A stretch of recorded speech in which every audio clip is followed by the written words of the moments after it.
यवतमाळ जिल्ह्यामध्ये हैदराबाद नागपूर राष्ट्रीय महामार्गावर भीषण अपघात झालेला आहे। या घडीला ही मोठी बातमी आपल्यापर्यंत पोहोचते आहे। 5 जण जागीच ठार झाल्याची माहिती मिळते, तर 12 जण गंभीर जखमी झालेले आहेत। जखमींवर राळेगाव आणि वडनेर इथल्या रुग्णालयांमध्ये उपचार सुरू आहेत। कार आणि ऑटो रिक्षाची धडक झाली, ज्यामध्ये 5 जण ठार झालेले आहेत। आमचे प्रतिनिधी भास्कर मेहरे यांच्याकडून अधिक माहिती घेणार आहोत। भास्कर, किती वाजताच्या दरम्यान हा अपघात घडलाय, काय अपडेट आहे?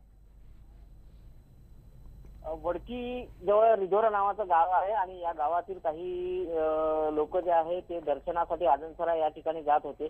त्याच दरम्यान नागपूर हैदराबाद हा जो नॅशनल हायवे आहे, या हायवेला एका टर्निंगवर इंडिगो कारने या ऑटोला धडक दिली आणि ही धडक एवढी जबरदस्त होती की यातले 5 जण जागीच ठार झाले, तर 12 जण जखमी झालेले आहेत। जखमीवर राळेगाव आणि वडकी म्हणून एक गाव आहे शेजारी, त्या ठिकाणी दोन्ही या ठिकाणी त्यांच्यावर जखमींवर उपचार सुरू आहे। आणि जी घटना घडलेली आहे ही 2 ते 2:30च्या दरम्यान दुपारी घडलेली आहे।